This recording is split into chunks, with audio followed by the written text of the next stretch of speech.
വേനലിൽ കൊള്ളാതെ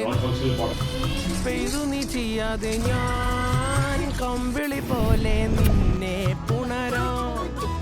ഞാൻ നിന്നുടെ മാറത്തു മെല്ലെ വേരുകളാഴ്ത്തിടാം നിൻ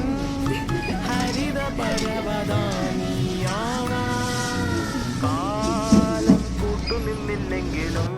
എന്നെ പറിച്ചെറിഞ്ഞാലും വീണ്ടും പടർന്നു കേറിടും ഞാൻ കാലം കൂട്ടുനിന്നില്ലെങ്കിലും എന്നെ പറിച്ചെറിഞ്ഞാലും വീണ്ടും പടർന്നു കേറിടും ഞാൻ എന്തിനി വേഗം ഇത്തിരി നേരം എന്തിനി വേഗം ഇത്തിരി നേരം പറ്റിപ്പിടിച്ച് ഞാൻ നിന്നോട്ടെ നിന്നുടെ മൃദുല പ്രതലമതി മധുരമതി മനോഹരം